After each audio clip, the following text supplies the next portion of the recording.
नमस्कार, मैं कविता निर्वाण। एक स्टेटमेंट तो आपने सुनी होगी, there is always a hope at the end of the tunnel. There is always the hope at the end of the tunnel. Silkyara tunnel जो कि उत्तरकाशी डिस्ट्रिक्ट ऑफ उत्तराखंड में है, वहाँ पे वर्ल्ड के बेस्ट वर्ल्ड टनल एक्सपर्ट आए हुए हैं ताकि जो वहाँ पे माइग्रेंट लेबरर थी जो वहाँ पे काम कर रही थी टनल में, उनको रेस्क्यू किया जा सके। आप भी ये प्रे करिए कि वो लोग जल्द से जल्द उस टनल से बाहर आ जाएं। सरकार तो या फिर जो डिपार्टमेंट है वो तो अपना काम कर ही रहा है। कभी ये कहते हैं ना कि दुआओं में कभी कभी असर होता है और वो दिखता भी है। जो वहाँ पे टनल में लोग हैं उनके फैमिली के मेंबर दूर दराज एरिया से ट्रेन पकड़कर वहाँ पर आ चुके हैं और बहुत टाइम से हैं, जब से दीपावली से, जब से वो ट्रैप है टनल के अंदर, और वो भी प्रे कर रहे हैं। सो आप भी प्रे करिए कि लोग सेफली टनल से बाहर आ जाएं।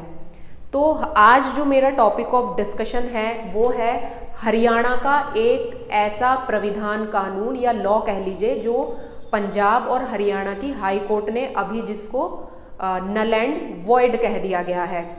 तो उस बिल का नाम क्या है? Haryana state employment of local candidate bill. क्योंकि कोर्ट की टर्म है तो इसलिए हम ये नहीं कह सकते कि लॉ को ख़त्म कर दिया गया है। कोर्ट की टर्म होती है नल एंड वॉइड। कोर्ट की टर्म होती है अनकॉन्स्टिट्यूशनल किसी लॉ को ठहरा देना। अब इस लॉ को अनकॉन्स्टिट्यूशनल पंजाब और हरियाणा की सरकार ने क्यों कहा है और ये कॉम्पिटिटिव एग्ज़ाम के पर्सपेक्टिव से इसको पढ़ना क्यों ज़रूरी है वो देखते हैं। नवंबर 2020 में हरियाणा सरकार एक बिल लेके आई थी जिस बिल का नाम था employment of local candidate bill. अब इस बिल को लाया गया, एसेंट भी मिल गया 2021 में, और ये बिल लास्ट ईयर आ भी गया था। तो अब इसको ऑब्जेक्शन क्यों? अब इस बिल में है क्या? इस बिल में ये है कि जो 75% ऑफ जॉब होंगी प्राइवेट सेक्टर की नौकरियां, वो हरियाणा में जो प्राइवेट एंटिटीज़ वहाँ पे काम कर रही हैं, अपनी 75% ऑफ एम्प्लॉयमेंट वो किसके लिए रिजर्व रखेंगे? लोकल कैंडिडेट ऑफ हरियाणा के लोकल कैंडिडेट के लिए वो रिजर्व रखेंगे। अब ये लोकल कैंडिडेट कौन है? जो हरियाणा में डोमिसाइल है और वहाँ पे 5 साल से रह रहे हैं, उन लोगों के लिए रिजर्व कर देंगे। सरकार ने कहा कि भाई हमने ऐसा क्यों किया, हरियाणा की सरकार ने ऐसा क्यों किया?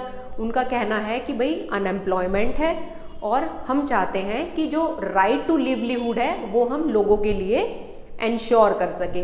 ये हरियाणा की सरकार के अपनी तरफ से तर्क हैं कि हम इसलिए इस लॉ को लेकर आए हैं। लोकल कैंडिडेट क्या होता है वो हमने देख लिया।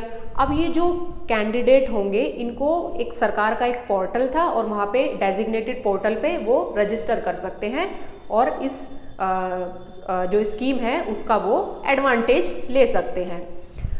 अब जो भी लोग इसको वॉयलेट करेंगे, जो लोग वॉयलेट करेंगे उन पे फाइन लगेगा, सरकार अपनी तरफ से फाइन लगाएगी। अब जो कुछ एसोसिएट्स थे, कुछ कंपनीज थे, कुछ लोगों ने इसका ऑब्जेक्शन किया और वो पहुंच गए high court of the Punjab and Haryana. उन लोगों ने क्या तर्क रखे, उन एसोसिएशंस ने, कंपनीज ने, एंटिटीज़ ने क्या तर्क रखे कि इसका ऑब्जेक्शन किया? तो पहला उन्होंने ये रखा कि जो हमारा फंडामेंटल राइट है आर्टिकल 19(1)(g), वो किसी भी पर्सन को ये राइट देता है वो कहीं भी जाके कोई भी प्रोफेशन को वो परस्यू कर सकते हैं। ये कौन कहता है? Article 19(1)(g)। Article 14 equality before law.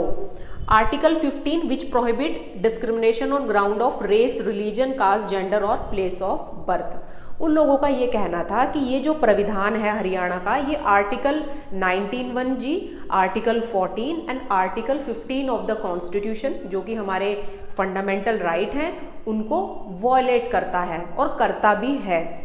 ठीक है, इन तीनों लॉ के बेसिस पे उन्होंने इसको ऑब्जेक्ट किया, इस लॉ को ऑब्जेक्ट किया। अब स्टेट ने क्या तर्क रखा? स्टेट ने कहा भाई हमारे यहाँ तो अनएम्प्लॉयमेंट है और हम चाहते हैं कि राइट टू लिवलीहुड हम दे सकें लोगों को, इसलिए हम इसको लेके आए। अब ये दोनों चीज़ पहुँच गई हाई कोर्ट में, पंजाब और हरियाणा के हाई कोर्ट में। उन्होंने अब पंजाब और हरियाणा के हाई कोर्ट ने इसको नल एंड वॉइड कह दिया है, इसको नल एंड वॉइड कह दिया है और अनकॉन्स्टिट्यूशनल कह दिया है इस लॉ को। अब हाई कोर्ट ने ऐसा क्यों कहा? हाई कोर्ट ने भी मान लिया कि ये आर्टिकल 19(1) को इम्पेयर्ड करता है या इन्फ्रिंजमेंट करता है, मतलब उसको ऑब्जेक्ट करता है। आर्टिकल 35 ये कहता है कि कुछ ऐसे प्राविधान है जिसपे पार्लियामेंट ही अपना काम कर सकती है, वही लेजिस्लेशन बना सकती है। अंडर आर्टिकल 35 को ये वॉयलेट करता है। और article 16(3) equality of opportunity in case of public employment, ये राइट किसके पास है? पार्लियामेंट इसको डिसाइड करेगा।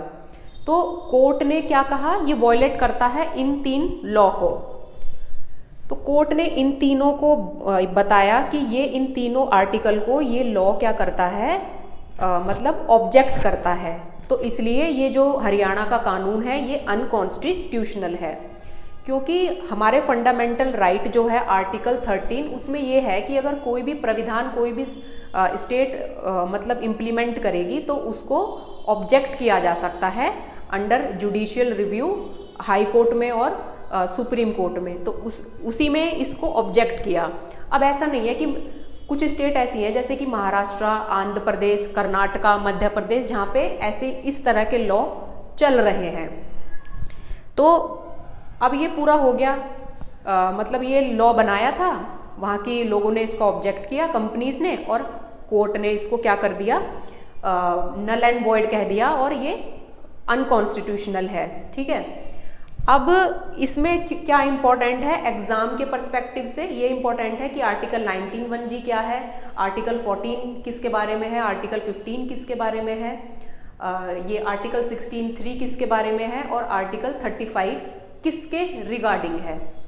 तो कोई भी एग्जाम होता है उसमें कभी कभी आ जाता है कि फलाना आर्टिकल किस चीज़ से रिलेटेड है, तो उसके पर्सपेक्टिव से ये जान लेना, इसका स्टडी करना ज़रूरी था। मैं आशा करती हूँ ये आपको समझ आया होगा। आपकी कोई भी क्वेरी है तो आप मुझे कमेंट बॉक्स में बता सकते हैं। Thank you.